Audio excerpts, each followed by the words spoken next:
Hi കൂട്ടുകാരെ, നമസ്കാരം. എല്ലാവർക്കും സുഖമാണോ? കഴിഞ്ഞ വീഡിയോ ചെയ്ത് എല്ലാവരും കണ്ടെന്ന് ഞാൻ പ്രതീക്ഷിക്കുന്നു. ചെണ്ടയുടെ കച്ച എങ്ങനെ കിട്ടുന്നതെന്നുള്ളൊരു വീഡിയോ ഞാൻ ചെയ്തിട്ടുണ്ടായിരുന്നു. അപ്പം ഞാൻ പറഞ്ഞിരുന്നു ചെണ്ടക്കമ്പ് എങ്ങനെയാണ് നമ്മൾ ചെണ്ടക്കമ്പ് ഉണ്ടാക്കുന്നത്, അതിന് വേണ്ടിയിട്ട് എന്തൊക്കെയാണ് നമ്മൾ ഏതൊക്കെ മരങ്ങളാണ് ഉപയോഗിക്കുന്നത് എന്നുള്ളത് അടുത്ത വീഡിയോ ചെയ്യുന്നുണ്ടെന്ന് പറഞ്ഞായിരുന്നു. അപ്പം അത് ഈ വീഡിയോയിൽ പറയുവാണ്. അത് എങ്ങനെയൊക്കെയാണെന്നുള്ളത് നിങ്ങൾ എൻ്റെ കൂടെ പോരെ കാണിച്ചു തരാം. പലതരം മരത്തിൻ്റെ കഷ്ണങ്ങൾ, കമ്പുകൾ ഉപയോഗിച്ച് നമുക്ക് ചെണ്ടക്കമ്പ് ഉണ്ടാക്കാൻ പറ്റും കേട്ടോ. അപ്പോൾ എനിക്കറിയാവുന്ന കുറച്ച് അറിവുകൾ നിങ്ങളോട് ഞാൻ പറഞ്ഞു തരാം. നിങ്ങൾക്ക് അറിയാവുന്നത് കമൻ്റായിട്ട് ഇടുക. നിങ്ങൾക്കുള്ള അറിവുകൾ എനിക്ക് ഷെയർ ചെയ്യുക കേട്ടോ. അപ്പം നമ്മൾ എടുക്കാൻ പറ്റുന്നതെന്ന് പറഞ്ഞാൽ കാട്ടുകറിവേപ്പിൻ്റെ തടി നമുക്ക് ചെണ്ടക്കമ്പിനായിട്ട് ഉപയോഗിക്കാം. അതുപോലെ ചെമ്പരത്തിയുടെ നല്ല കാതുള്ള തടി കിട്ടിയാൽ നമുക്ക് അതുകൊണ്ടാണെങ്കിലും ചെണ്ടക്കമ്പ് ഉണ്ടാക്കാം. അതുപോലെ ഊരകം എന്ന് പറഞ്ഞ തടി, ഊരകം കൊണ്ട് നമുക്ക് ഉണ്ടാക്കാം.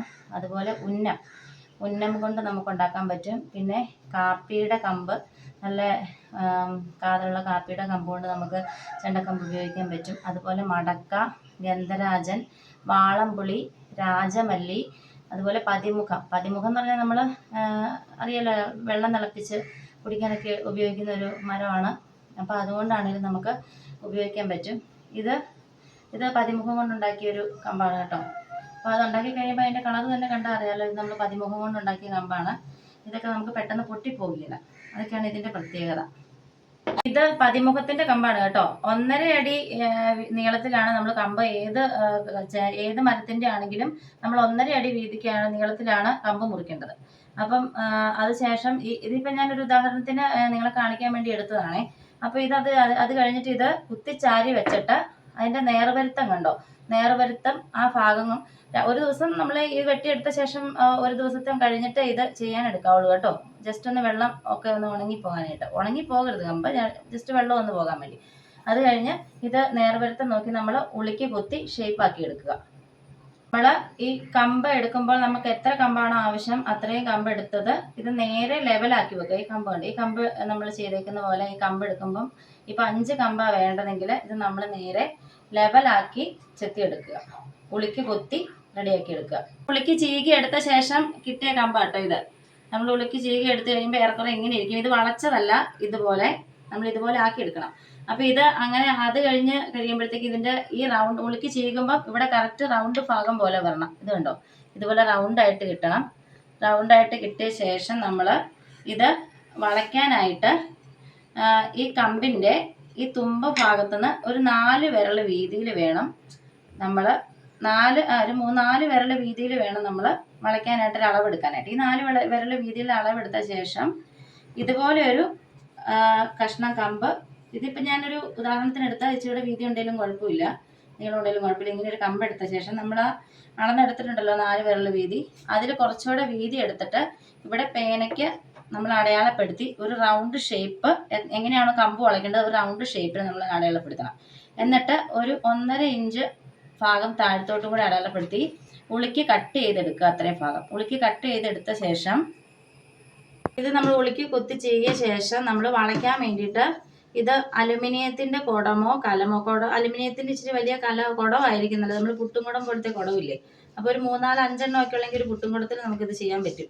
അപ്പോൾ അലുമിനിയത്തിൻ്റെ കുടത്തിൽ ഒരു വെള്ളം നന്നായിട്ട് തിളച്ചതിന് ശേഷം ഇതിൻ്റെ ഈ ഭാഗം കുത്തി ഇറക്കി വെച്ചിട്ട് എത്ര കമ്പുണ്ടോ അത്രയും കമ്പ് നമുക്ക് അതിനകത്ത് കൊള്ളുന്ന അത്രയും കമ്പ് ഇറക്കി വെച്ചതിന് ശേഷം ആ കലത്തിന് നിറച്ച് ഒരു 3/4 പാത്രം വെള്ളം വേണം കേട്ടോ. അത് ഇത്ര ഭാഗമെങ്കിലും മുങ്ങിയിരിക്കാനുള്ള വെള്ളം നമുക്ക് അതിനകത്ത് കിട്ടണം, വളയ്ക്കാൻ വേണ്ടിയിട്ടുള്ള ഭാഗം. അതുകൊണ്ടാണ് അത് പുഴുങ്ങിയെടുക്കണം. അപ്പോൾ അത് 1.5 മണിക്കൂറെങ്കിലും അത് നമ്മൾ ഈ സംഭവം കമ്പിട്ട് വെച്ചിട്ട് തിളപ്പിക്കണം. അതിന് ശേഷമാണ് നമ്മൾ വളയ്ക്കാനായിട്ട് ഇത് എടുക്കുന്നത്. ആ ഹോൾ ഇപ്പം കട്ട് ചെയ്തെടുത്തിട്ടുണ്ട്, താഴത്തോട്ട് ഹോളായല്ലോ ഇപ്പം ഇത്ര ഭാഗം. അപ്പോൾ അതിനകത്തോട്ട് ഇറക്കി ഇങ്ങനെ വെക്കുക. ഇറക്കി ഇങ്ങനെ വെച്ച് കഴിയുമ്പോഴത്തേക്കും ഇതിൻ്റെ സൈഡിൽ നിന്ന് ചെറിയൊരു ആപ്പ് കൊടുക്കുക. ഇങ്ങനെ ചെറിയൊരു ആപ്പ് കൊടുക്കുക. അത് കഴിഞ്ഞ് ഇങ്ങനെ വളച്ചിങ്ങോട്ട് തിരിച്ചിങ്ങനെ വെച്ച ശേഷം നമ്മൾ ഇവിടുന്നും ചെറിയൊരു ആപ്പ് കൊടുക്കുക. ചെറിയൊരു ആപ്പ് മതി, ഈ തടി കഷ്ണത്തിൻ്റെ ചെറിയൊരു ആപ്പ് ഇവിടുന്നും കൊടുക്കുക. അങ്ങനെ നമ്മളൊരു 15 ദിവസം ഇത് എടുക്കാതെ വെക്കണം.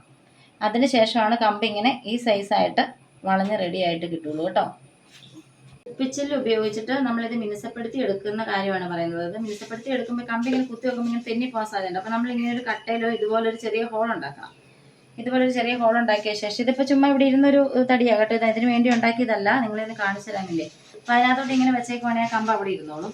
അപ്പോൾ ആദ്യം നമ്മൾ ഇതിൻ്റെ താഴ്വശം നന്നായിട്ട് കുപ്പിച്ചില്ല് ഉപയോഗിച്ച് നമ്മൾ നന്നായിട്ട് ഷേപ്പ് കിട്ടണം കേട്ടോ. ഷേപ്പ് പോകരുത്.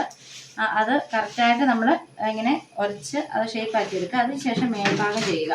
ചെയ്യുമ്പോൾ ഒരിക്കലും വണ്ണം കൂടി പോകാനോ കുറഞ്ഞു പോകാനോ പാടില്ല, നമ്മൾ ശ്രദ്ധിച്ച് ചെയ്യണം.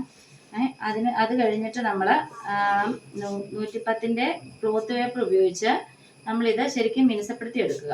മിനുസപ്പെടുത്തി എടുത്തതിന് ശേഷം നമുക്ക് പോളിഷ് ചെയ്തതുപോലെ കിട്ടണമെന്നുണ്ടെങ്കിൽ നമ്മൾ ചായ കുടിക്കുന്ന ചില്ല് ഗ്ലാസ്സില്ലേ, അത് സൂക്ഷിച്ച് ഉപയോഗിക്കണം കേട്ടോ. നമ്മുടെ കൈ മുറിയൊന്നും ചെയ്യരുത്.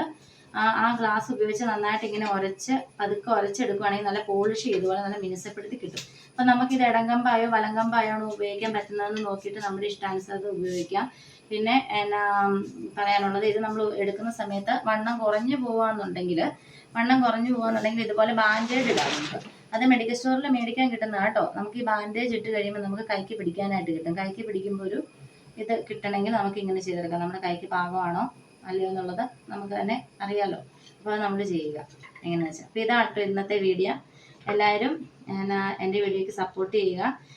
ഞാൻ ഈ പറഞ്ഞ കാര്യങ്ങളിൽ എന്തെങ്കിലും തെറ്റുകുറ്റങ്ങളുണ്ടെങ്കിൽ അത് നമുക്ക് പറഞ്ഞ് സ്നേഹത്തോടെ തരിക. നിങ്ങൾക്കറിയാവുന്ന കാര്യങ്ങൾ എനിക്ക് കമൻറ്റിലൂടെ ഷെയർ ചെയ്യുക. മറ്റുള്ളവർക്ക് ഷെയർ ചെയ്യുക, ലൈക്ക് ചെയ്യുക, സപ്പോർട്ട് ചെയ്യുക, സബ്സ്ക്രൈബ് ചെയ്യുക. അപ്പോൾ എല്ലാവർക്കും ടാറ്റാ. മറ്റൊരു വീഡിയോയിലേക്ക് നമുക്ക് അടുത്ത ദിവസം കാണാം. അതുവരെ bye bye. Okay, see U.